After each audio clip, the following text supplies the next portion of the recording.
chicken, and no, I'm not going to tell you to buy Sherry's berries or to put the term. Doesn't that always kill you when you hear those like radio guys where they're like, hey, Mother's Day's coming up this Friday. Don't forget you got 3 days to go.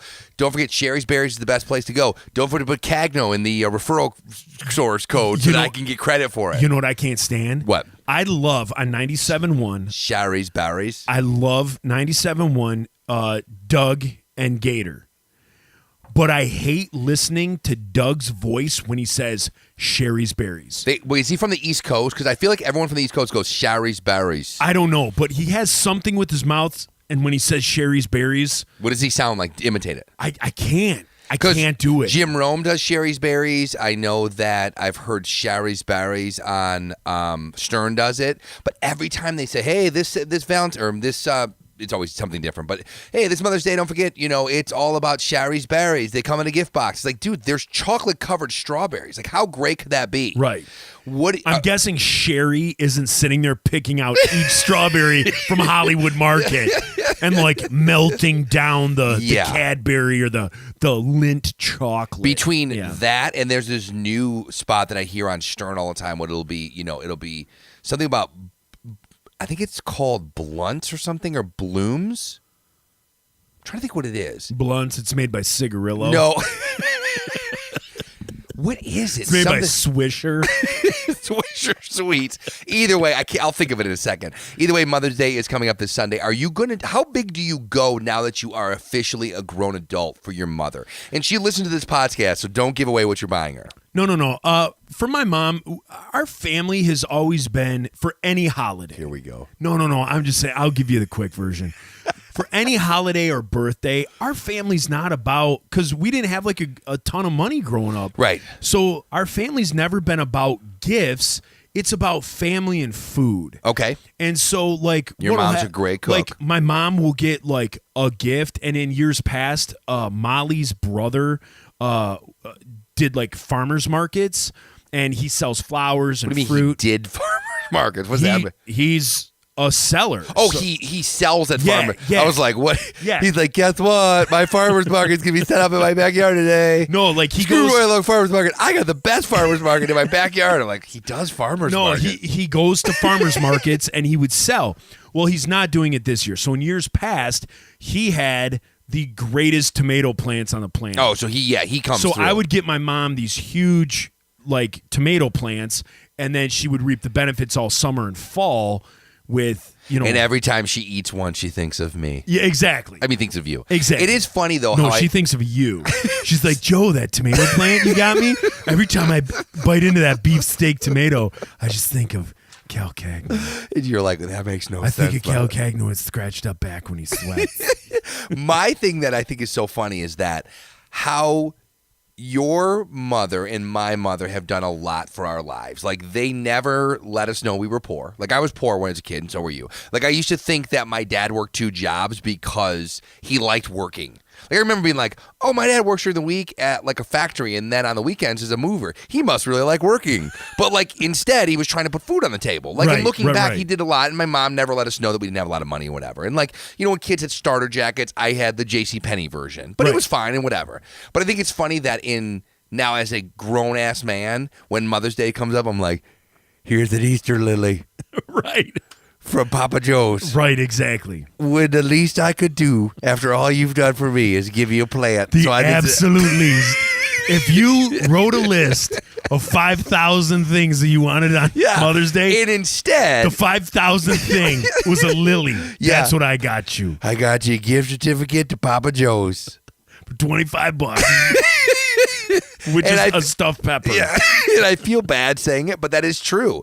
Like, it's an afterthought with your parents, but for some reason, and I don't know about you, which we'll get to in a second, but for me, it ends up turning into Wendy's birthday part 2. Like, because I end up doing so much for my wife because she's the mother of my children. Right. Who don't make money to buy her a gift. Right. And so they'll make some crappy thing at school that no one really wants, right? And they don't really want to give it to her. Right, exactly. They're like, they made us do this. Right. It's like some stupid poem that every kid wrote, or it's like, you're number one, hands down. And it's like the hands are pointing down. Right. Like, or it's a Mad Lib. Like, hey, here's a Mad Lib for your mom. So-and-so, I, so-and-so, love the noun hairy out nipples. of you. Hairy nipples. They're like, what? That makes no sense. Hairy nipples. Mad libs. Yeah. Anyways, so you do all this stuff, and I'm sure I'll buy some stuff for my wife, and my wife and I will both forget about our moms until the very last second, or maybe we'll be like, you know what we should do? We should stop by there and see them. That's all they really want this year. Right. My question is, what do you do when you're divorced? Because you're divorced, but yet you still have the mother of your children. What do you do? Do you give her a gift? Oh, heck no. No, heck no, dude. I didn't expect you to ask me that. No. She ruined that when she told me it was over. You know what I mean? That, yeah, no, I understand. You know, I think that's even in the divorce. I think you know, the proceeding. Yeah, the proceeding where it just says, no, you're not getting a Mother's Day gift anymore. No, the Mother's Day gift that she gets from me is I get my kids on certain days of the week. And I get the kid, like my girls are always with me on Sunday. Right. And so Sunday is Mother's Day and she gets them on Mother's Day. You're like. So I don't get a day with my kids. Do you get to post about how pissed you are that you don't get them on Mother's Day? No.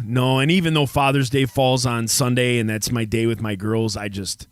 Me and my ex are like cordial when it comes to scheduling and stuff like that. There you go. Neither one of us rock the boat too much. Well, and that's the thing. That's all you can hope for in a divorce is that you don't make it so uncomfortable for your children because, again, they can really pick up on things. Kids, especially your daughter's age, they're older, so it's not like they're stupid. You know what I mean? It's like they're two, and you're like, they don't have any clue that I hate their mother or that you do or you don't hate their mother. Like, it's a matter of like, which I don't. For the record, I don't. No. Me, to be clear, me and their mother are on great terms. Exactly, they're fine. But yeah, with Mother's Day, it is just so funny though. I was thinking about it, like what I'm going to buy my mom. I haven't thought about, but yet Wendy has given me a list yay long of the things that she wants for Mother's Day. Ooh. And that's what's so funny about my wife. She has a Pinterest board that she created with things Wendy wants.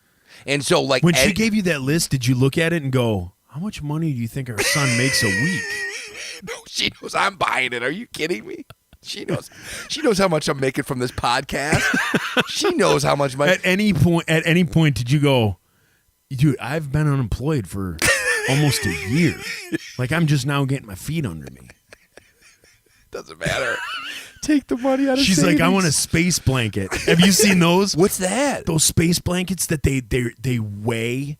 Like they're like weighted blankets. You haven't seen these? Wait a second. Weighted blankets, like you're talking like when you get your X-ray done at the dentist, and it feels like that. Yes. Why would I want that? Like an entire blanket made of the X-ray vest that they put on you. Where you're like, people love them. What is this called? People love them. There was a Kickstarter project this last year, and this Kickstarter project went bananas. And so Molly wants one too. They're like Wendy doesn't want one. Don't put that into her head. Dude, it's like $250. Do not put that stuff in her head. But it's like a blanket that weighs like 50 pounds. Okay, now I'm not trying to be stupid, but I've laid on my wife recently, and every time I do, she's like, "Can you get off me? You're super heavy." I don't. Why are you laying on her? What are you doing? You know. Anyways, yeah, it's very few and far between, but there are times I have laid on. 3 times a year. Exactly. How many kids do you have? Yeah, okay, there you go. So that many times. My birthday, our anniversary. The day after Valentine's Day. Good Friday. There you go.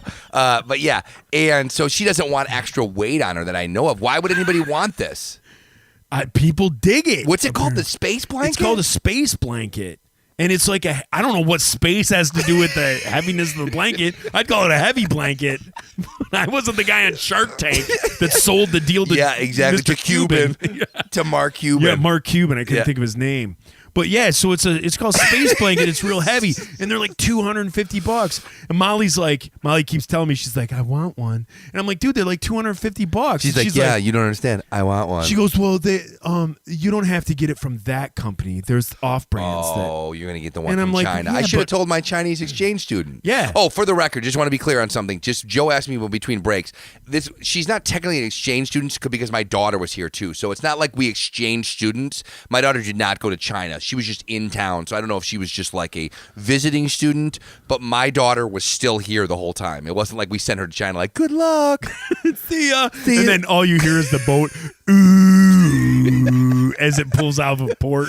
I don't want to go. Would she say, I don't know, something in I don't Chinese. know, but we love Celine. You go and have family pictures taken. Selena, like Gomez. Family pictures taken, and like she takes over your daughter's room, and for one weekend we sent her to China. Yeah. We're like, well, it's a 21-hour flight, but, well, it's worth it. Have fun eating squid. Yeah, she's over here, and you find out she needs a kidney. You're like, oh, my gosh, we were bamboozled. That's the only reason they sent her. Right. The only reason. They sent her here, and she's like, she I brought a space braces. blanket. Braces on her teeth and on her legs. We're like, what in the world? Forrest Gump. They just send foreign exchange students to just have all their medical stuff taken care of. They just put we'll take your weak, we'll take your sick, we'll take your masses. Right, literally. Right. We're like, wow, they know these kids all have polio. Hey, you're a patriot.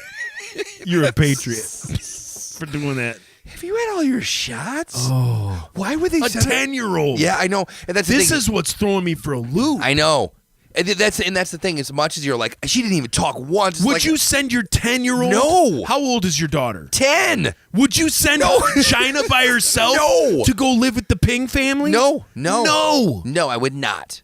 That's bizarre. I know, and that's the thing. That's what I need to look at. And she, like I said, she wrote us the nicest note to the point that we I felt genuinely guilty because I tried my best this whole weekend. I tried to communicate. I had Google Translate on. I was doing everything I could, and I just got no response from her. My wife couldn't get her, to smile, nothing. And then she wrote us the nicest note and was just like, I'm really sorry that, I didn't talk more, but I didn't feel as comfortable with the English language as I thought, but I just want to thank you for all She's the like, fun. and I was terrified because I'm 10 years old in a foreign country. And I don't even own a space blanket. Right. How crazy is that? What, and the fact that what, every night blanket? you wanted to have General Tso's chicken to make me feel at home. We did buy sushi one night. No, you Yeah, we did. We asked her. No, listen. No, that's like going to China and they're like, serve you a hamburger. Well, it's like not like a asked like her, a right hamburger. We asked her if she liked China or if she liked. We weren't going to go for Chinese food because we thought that was just sort of patronizing a little bit, right? Well, if you or is it patronizing? If you ask a girl from China, do you like Chinese food? She's going to say yeah. No, she doesn't think of it as lo mein and orange chicken that you get on a toothpick at Panda Express. That's ridiculous. I know. We just said, you like sushi? We showed her a picture of it, and she's like, yeah. Well, then we got it, and she didn't like sushi. I think but she was killer with the chopsticks, though. Really impressive. Truly impressive. I bet she was. Truly. She could pick up rice with them. It was great. Oh, I bet. We were like, go, right. go. If you went over there, they'd probably be like, dude, this guy was a whip with a fork. I've never seen somebody use a fork so good. I think he's special needs. He can pick up peas with a fork.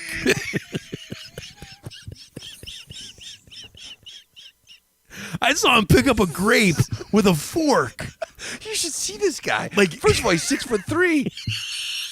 First of all, he's huge. This guy's the size of Zeus. He's the size of Godzilla. He's huge. You should see him use This guy was giant. When he sat in the little chairs around the table, around that mat that we all sat on with the wooden shoes, his knees were above his head. I'm sure that when he sat on the toilet, he just engulfed the bowl. Oh my gosh. And our toilets work like Dell computers. Is that not weird to you? What, Dell computers? No, whenever I think of Japan or China, well, see, that's the thing. I keep thinking of Japan when I'm making jokes. I think of how Japan's got the robots and stuff. I truthfully don't know much about China. That's the thing. Because they don't let us. Yeah, exactly. All we know is we're in debt to them, to our eyeballs. Everything's made there and that we buy, and we're in debt to them forever. Yeah, and they don't buy anything from us. We're like, hey, so is this how it's going to work? We'll buy everything from you, and then you guys buy some stuff for us. And they're like, nope. We're good. Yeah. And we're like, hey, can we sell cars in your country? Yeah, sure. But in order to sell cars here, you have to have a factory here and employ our workers. Wait, what? Okay. And then we just take your cars off this big boat, and we just sell them, and you get all the money? Sounds fair. And by the way, we'll take your kid, too, so she can get braces. Her legs and her teeth.